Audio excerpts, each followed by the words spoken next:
2016 was a remarkable year for music and for life in general. That was a good time to be alive. And since then, people have been talking about how amazing that year was and trying to recreate some of that magic. Now that it's 2026, it's officially been 10 years since 2016.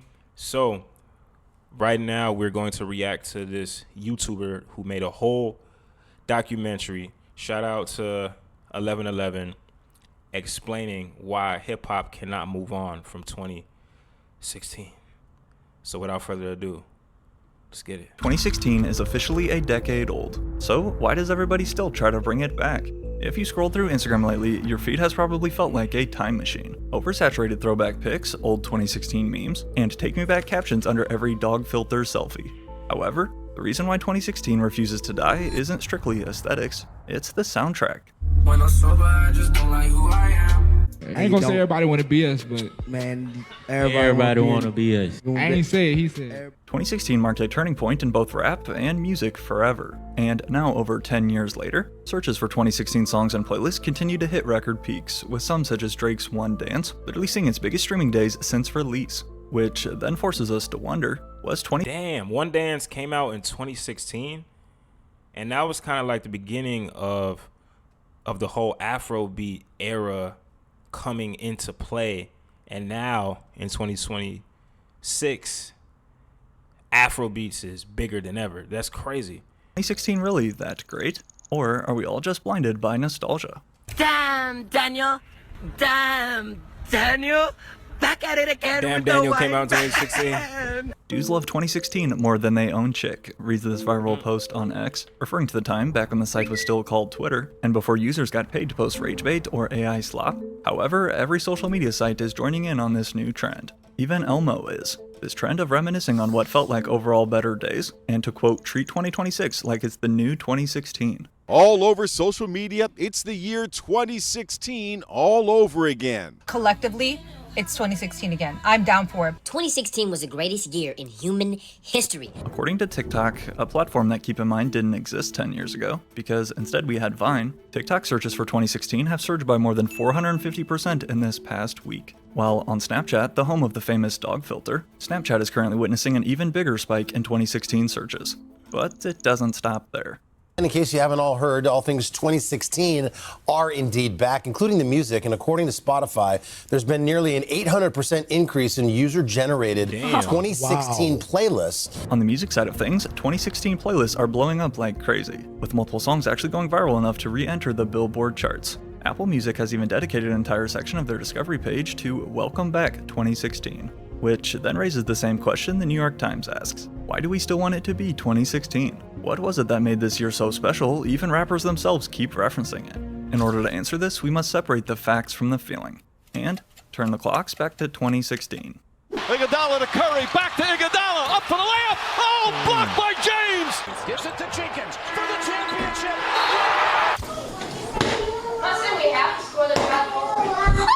Creepy clown sightings across the United States. Dozens of reports of threatening clowns. To Gen Z and millennials, 2016 is essentially our 80s, a golden era that will forever be talked about. This legendary, untouchable year that will always be remembered.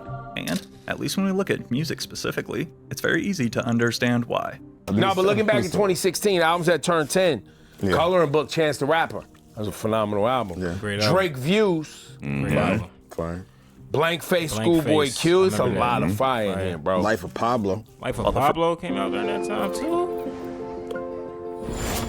If you can buy something miles away with a tap. First thing that 2016 rap may bring to a lot of your minds is the iconic XXL freshman class, and we'll get to them in a sec. For hip-hop's mainstream giants, though, they weren't only active all year. For many, this was their peak. Besides coining the phrase Summer 16, naming his 60-date collab tour with Future this, as well as his new single, All summer 16, playing dirty, not clean. From a numbers standpoint, 2016 saw Drake release the biggest album of his career, selling a mind-blowing 1 million copies first week, thanks to year-defining hits Hotline Bling and One Dance. As the photoshopped cover art shows, Drake was on top of the world. But so was Kanye. Years before he began recording songs in praise of the worst human to ever walk Earth, Kanye West not only dropped his 7th studio album, The Life of Pablo, on Tidal, remember Tidal, along with hosting his listening event at Madison Square Garden. That That was 10 years 2016 ago? also brought us the St. Pablo Tour, where, despite risking a lawsuit every night, Kanye and his team pulled off one of the coolest stage designs in concert history. Well, that was, at least, until the tour was abruptly cancelled. Radio, you. Radio, you. Wait a second, you say, hey, wait a second. Hey, is it radio? That's what you say? Exactly. Get ready to have a field day for us. Get ready for the show's over. We start this half hour with word that Kanye West is waking up in a Los Angeles hospital where he's now under observation, reportedly for exhaustion and stress. As of this video, the St. Pablo Tour remains Kanye West's last concert run in the US, and due to his actions as of late, who knows what arenas will allow him back inside. Yet, to join in on this stellar year, following some encouragement from LeBron, Kendrick Lamar then decided to treat his fans with a compilation of tracks from The Vault, Untitled and Unmastered. And obviously, a good friend of mine, Kendrick. I ain't gonna lie, people sleep on that project, but that project got some dope gems on the, you know what I'm saying? I'm a Kendrick Lamar fan, so it's like, shit, man. Even the throwaways, fire to me, fire. Folks know. Bless me, with that album that just dropped. So I can even lock in with that, kind of use that as motivation going forward. Shout out to LeBron, too. So shout out Kendrick, top dog. Cleveland, this is for you. Using Kendrick's album as motivation to pull off his historic 3-1 comeback and beat the Warriors in arguably the best NBA Finals in history, with Jay-Z and Beyonce courtside. That was after surprising the world with her new album out of nowhere, Lemonade. J. Cole then came through with For Your Eyes Only. The Weeknd top charts with... I love that album, man. For Your Eyes Only. That's one of my favorite J. Cole projects. People sleep on this project. They don't rank it up there when it comes to his catalog, but this is one of my favorites. Starboy, Future kept us overly fed like he always has, while on the other hand, for megastars Rihanna and Frank Ocean, 2016 saw them release their last albums to date, and at this point, possibly ever. My 2016 post wins. It came this rare post by Rihanna celebrating the 10-year anniversary of Anti, and claiming that she won the social media trend. However, despite the internet's nonstop desire to rewind a decade, here's the reality you have to consider. What truly made 2016 so special wasn't just the superstars who dominated, but what was happening around them, or in particular, the rising wave beneath.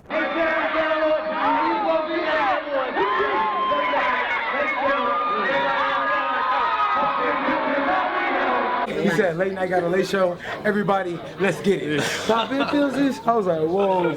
Many of the most popular names in music today took that crucial next step of their career back in 2016. First, we had Travis Scott deliver his sophomore album, Birds in the Trap, featuring the highest certified rap song in history, the 17-time platinum Goosebumps. Meanwhile, in Atlanta, Migos secured their first #1 and had the game on lock with Bad and Bougie. And I really want to thank the Migos, not for being in the show, but for making Bad and Bougie. Like, that's the best song ever. So, I ain't left out Bad and Bougie. You think I'm left out Bad and Bougie? Say again? You say I'm left out Bad and Bougie? What you say? You say I'm left off Bad and Bougie? Yeah. Do it look like I'm left off Bad and Bougie? What you say?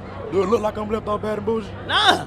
Young Thug gave us two of his best projects, Slime Season 3 and Jeffrey. Post Malone, Stoney, Ray Shremmerd, Trem Life 2, which of course sparked the viral mannequin challenge for Black Beatles. And despite this guy's hard downfall that followed, Rolling Stone magazine called our next guest mixtape the best hip-hop album of the year. Here to perform No Problem, please welcome Chance the Rapper. Led by the aux cord guarantee No Problem and his coloring book mixtape, 2016 was also when Chance the Rapper's hype was at an all-time high, with some even going as far to argue that Chance was next to join hip-hop's Big Three, big enough to sell out his own festival at the White Sox Stadium and stack it with A-list talent, plus a surprise performance by Kanye West that I actually attended. That shit was legendary.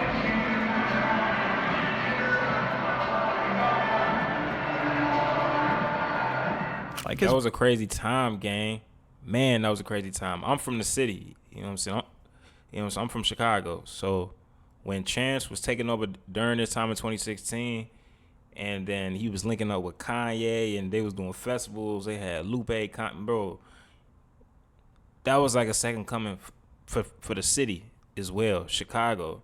His verse on Ultralight Beam, 2016 really felt like Chance the Rapper couldn't fail. But while this year would unfortunately mark the prime for many of these big giants, something way more important was still happening underneath.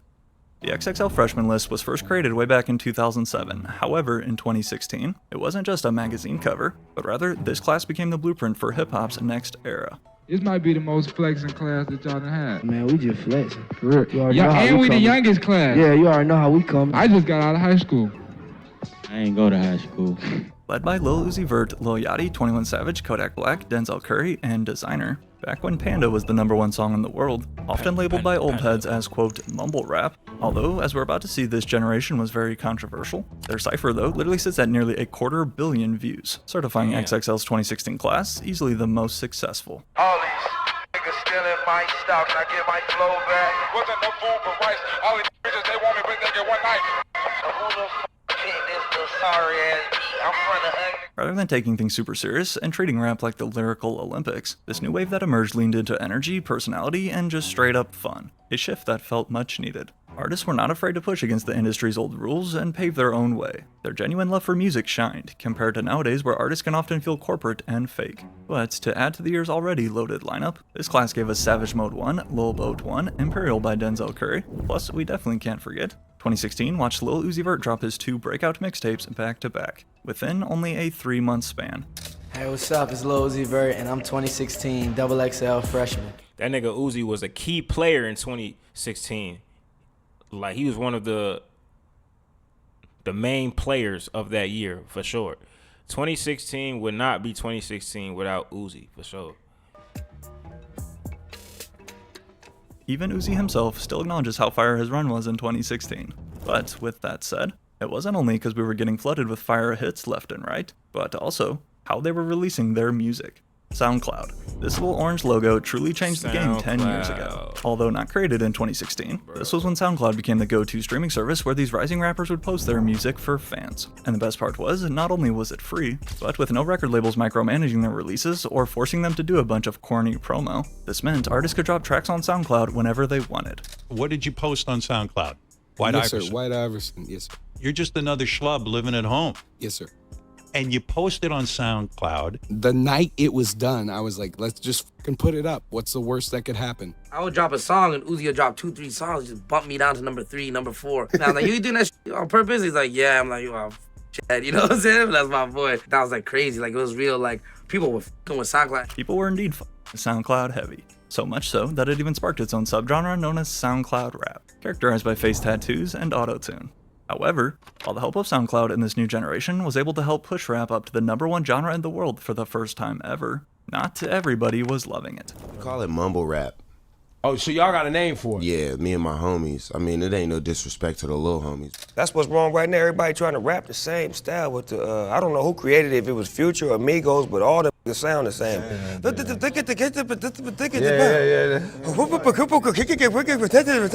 Y'all get to like 27, 28, and y'all get to struggling, and y'all be trying to come back tell and you find what, that sound. I ain't gonna struggle, bro. All right, we're gonna see. We gonna learn. And guess what? I'm gonna be here. Due to their unique styles and flows that again challenged the industry's typical norms, fans of more older lyrical hip-hop were far less fast to accept this next generation. But, as Denzel Curry said though, y'all want to talk about, oh, this not hip-hop, this not rap, y'all doing this mumbling shit, da-da-da-da-da. But back in the day, y'all used to be like, hey, you there. I'm at the store. I hate Judge, and I love war. Like, when we get older, we probably might be judging that shit. We probably might be like, that's just the times. It's just the times, bro. Let the times be. whether you were a fan of this new wave or not, you could not deny they were taking over. However, they weren't doing it alone. Besides XXL, on the media side of things, 2016 was when Cole Bennett launched Lyrical Lemonade and began shooting music videos, providing an early platform for these guys such as Lil Pump, Famous Dex, or Smoke Perp, for example. At the same time too, when No Jumper exploded. Although pretty controversial today, old No Jumper on YouTube will always be goated. As with his deep catalog of legendary interviews, Adam22 allowed fans to see into a different side of these rappers, sitting down with them face to face. No Jumper, coolest podcast in the world. Today we're here with XXX Tentacion. The 2016 wave of rising creatives even expanded into streetwear too, from brands such as Bape, Supreme, or Virgil Abloh's Off-White, all putting their fresh spin on hip-hop fashion. Yet, right when you thought it could possibly get better, even Gucci Mane was freed out of prison in 2016. First day out. First day out the feds. I remember this day Appreciate too. y'all support on that. Gucci got Some out. people seriously believe that the stars of the galaxy were perfectly aligned in 2016. However, while others believe that since Fetty Wap now just got out of jail, another 2016 legend, then perhaps this might mean 2026 will be just as perfect. So, Fetty Wap is another main character of 2016. Them songs that he dropped, them hit records, he dropped them to like 4, 5 of them bitches. All them bitches still slap to this day. Actually bring back 2016. Catch me outside, how about that? Catch you outside? What does that mean? What I just said. As much as I hate to disappoint you guys, the short answer is no, unless you're hiding some secret time machine. Yet, it's not because artists aren't talented anymore, there aren't platinum hits, or we don't still get viral memes, or because you think I'm one of those old heads now who hates on everything new, but rather it's because people don't simply miss 2016's music, they miss the overall feeling, how they felt back in 2016, where they were at in their younger life. Apparently they're romanticizing being a teenager in 2016, and honestly they should. That shit was like the roaring 20s for our generation. That shit was Great Gatsby. The average weekend in 2016, I'm literally on the way to a function whose address I got off Snapchat. I'm in a packed car. People actually could talk to people. There was no like attention disorder. You could literally be having a conversation with somebody and get to know them and not be like checking your phone every 5 seconds. In a time before algorithms ruled, and long before we had to question if what we're looking at is actually real or made by AI, the internet overall was a much more carefree and less judgmental place. For example, people would post what they had for lunch on Instagram. As a post, of course, since stories were yet to exist. Just like how TikTok wasn't around either, so nobody was addicted to doom scrolling, and thankfully for music, we didn't have rappers blowing up of a 15-second snippet only to disappear just as fast. But it's like, I don't know, it's like a weird place for music right now, and it's like, I feel like most of this shit is like TikTok, can dance to your shit or something like that, it go better. There's people blowing up off 15 seconds of their song. They don't even know the rest of the song, they That's just what know I'm that saying. part. As hard as it may be to believe, 2016 was also still the time before gambling ads were slapped in our face every second. The most streamed rapper Drake wasn't spamming our feeds with steak posts. Coronavirus wasn't even a word yet. And for most of us, our biggest worry was playing Pokemon Go on our iPhone 7. Or if Harambe was gonna survive. This morning, the Cincinnati Zoo defending its decision to put down the 17-year-old endangered silverback named Harambe. That child's life was in danger. Unfortunately, Harambe didn't. However, the fact that we all still remember this random gorilla brings us back to our overall truth. Maybe most of the 2016 craze is really nostalgia. Maybe we're all just entering that next stage of adulthood now and reminiscing on our younger years. Back when we were kids, had less responsibilities, and didn't have to work a job to pay any bills. Plus, when we consider the current state of the world today, and how it feels like there's another tragic or controversial headline each time we log online, to be honest, it makes sense why you might want to go back. 2016 is trending right now. Why do you think that is? People tend to be nostalgic when they're anxious about the future. And so I think this generation is dealing with those anxieties, and they're using nostalgia as a way to respond to them.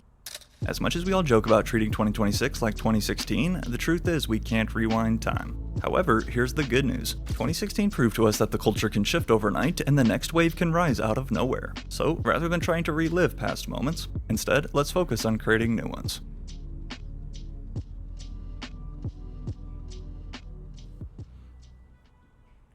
There we go, y'all. 2016 was an incredible year, one for the books. I just feel like we just got too far into AI technology, and everything is taking over, and it's going to get more and more crazier with just how far detached and how far removed that we're going to be to times like 2016, 2012, which is another dope year, 2018, stuff like that. So, man, bro, I don't think that is ever going to be a time that's like 2016, bro. That shit is goated, bro. Just like how they talk about the 90s and they talk about the 80s and the early 2000s and all of these great times. 2016, even really like 2012 to like 2018, goated years for sure. But let me know what y'all think, man. Put it in the comment section. Like the video. Subscribe to the channel if you haven't already. Click the post notification bell. Shout out to 1111 for this incredible video again. Appreciate y'all, man.